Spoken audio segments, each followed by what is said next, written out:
Hi, my name's Jim Ruff, and hopefully you've just seen the video Democracy in America, which Joseph McCormick prepared. And it was a documentary of our first ever experiment with the Wisdom Council in a public setting, set up by 3 citizens. And Joseph drove out from Virginia all the way to Oregon, and he filmed it, and then he stayed there. So what's cool about that is he was able to see what the Wisdom Council experiment that we did sparked in the community of Ashland. And so 7 years later, he was in our kitchen, and he started to tell the story, and I popped up a video camera so we could capture that story, and that's what you can see right now. But I set up my camera, and I'm hoping to get you on film about, maybe as you tell the story about the Ashland story. The Ashland story.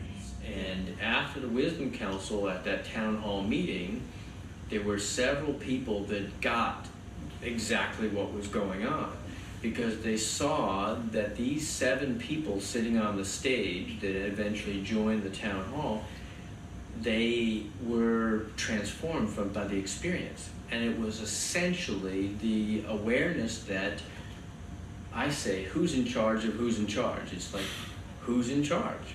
Mm-hmm. Who's really responsible? Mm-hmm. And yeah, and they like sat up straight and said that we, the people, were responsible. And so kind of just transferring that awareness to the group in the town hall ignited people to the fact that we've been acting like children, mm-hmm.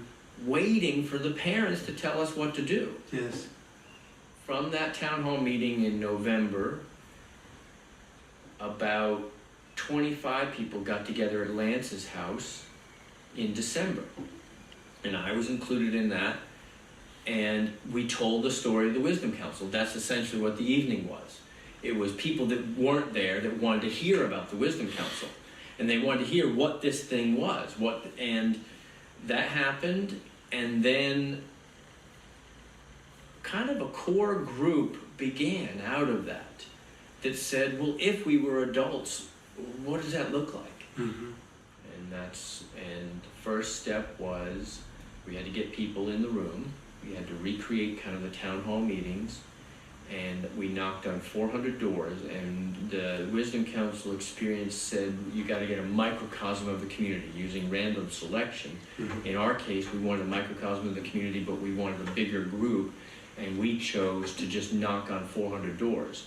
And we knocked on the wealthiest doors, and we knocked on the poorest doors, and everything in between, and we just kind of picked all the different neighborhoods, and we had like 6 or 7 door knockers. And I knocked on like 80 doors, and we got 80 people to show up. 400 turned into 80 people, and about 20 stayed in a conversation cafe for 6 months. And, wow. And we chose a question, and the question was, how do you want to govern yourself? And in some ways, it's kind of like, to me, and this might be considered like the Creative Insight Council, yeah, where we had the topic of governance, but it was very broad.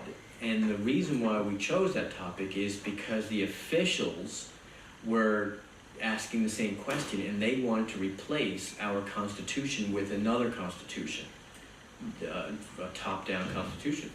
And so we dialogued on that question. We said, okay, if we, the people, are really adults, how do we want to govern ourselves, rather than waiting for the official adults to tell us how they want to govern us with their model, which was a model from the League of Cities and it was a top-down city manager model.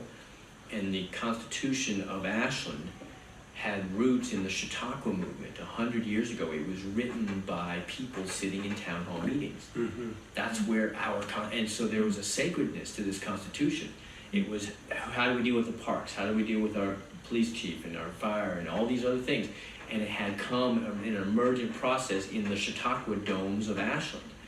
And the proposal was to throw that out and put in this new Constitution that was emailed to us. Mm. And it pissed us off, to be honest. Mm-hmm. And so we we talked and talked and talked, and we said, okay, if we the people were adults, what would we do? And it drove the insiders, it drove the officials crazy. Because, and we were consistent, and we were doing, and we were trying, we were seeking, we were totally open. We would constantly send invitations to everybody, including city council members. And they'd show up. And eventually they got so nervous that that they were asking us to disband. They asked you to disband? They asked us to disband. The Charter Review Committee asked us to disband. They said, you are a parallel committee, you're not necessary. We are a citizen committee that's already handling this subject, and you don't need to be talking about this. Hmm. And so we were like, wow, that's where the empowerment, we were like, the official insiders were paying attention Yes. to this little group of citizens. Yeah. And then we raised $500, printed 1,000 newspapers, dressed up as patriots, and on July 4th at the biggest parade in Ashland, 5,000 people, 20,000 people in the town, 5,000 come to the parade. That's a big parade. And we had 1,000 newspapers, and we handed them out. And we said, this is what we the people said. Mm-hmm. When that newspaper came out, it spread, and essentially we had a sufficient microcosm of the community in the dialogue for long enough where we were tapped into the collective intelligence of the community. The town voted down the ballot initiative 77%. And they said, no, we don't want this top-down plastic version of a charter, this thing that some other people invented that was emailed to our town. We want this thing that we came up with. Yeah. And that, it was a shift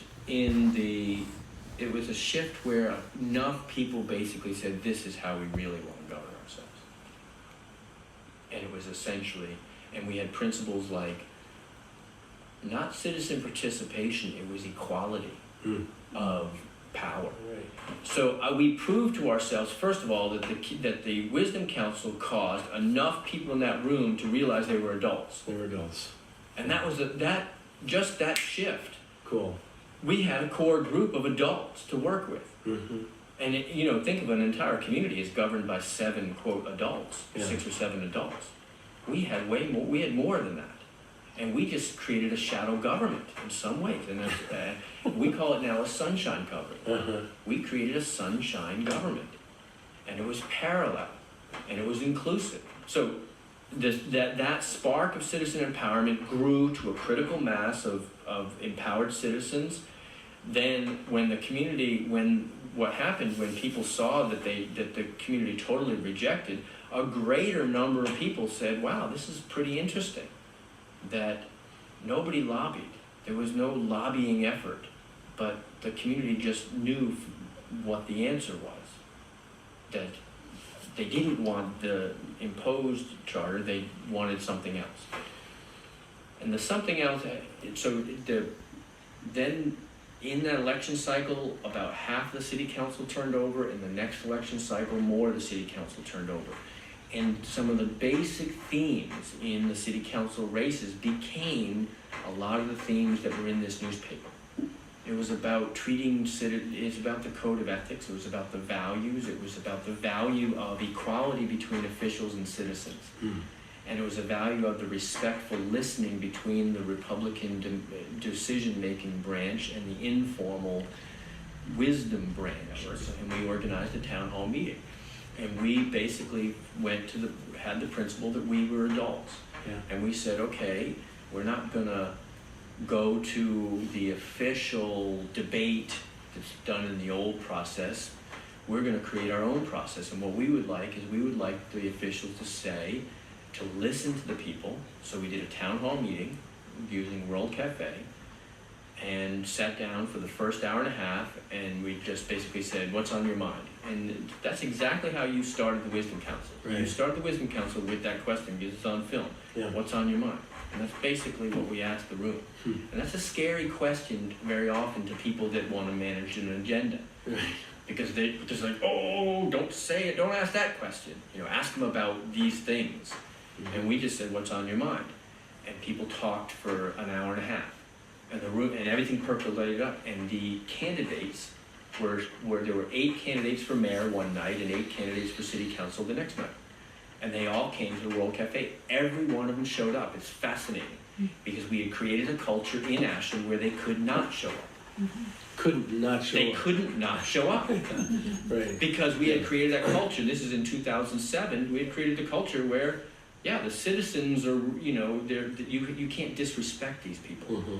So we've packed the Elks Club one night, standing room only, did the World Cafe for an hour and a half. What's on your mind? Yeah. And all sorts of stuff popped up. Then we spread the chairs, put a circle in the middle with a facilitator and all the mayor candidates one night. And the next night, all the city council candidates. And the only question was, what'd you hear? Uh-huh. And so many of the candidates made the mistake of giving their stump speech. Mm-hmm. And the ones that got elected were the ones that said, well, over at this table I heard this, at this table I heard this, I heard you saying this.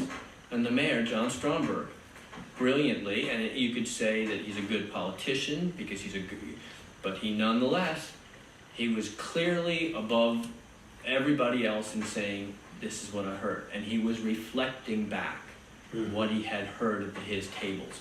And people say, yeah, this is the type of guy we want running our town. Yeah. And so now he's the mayor. So that.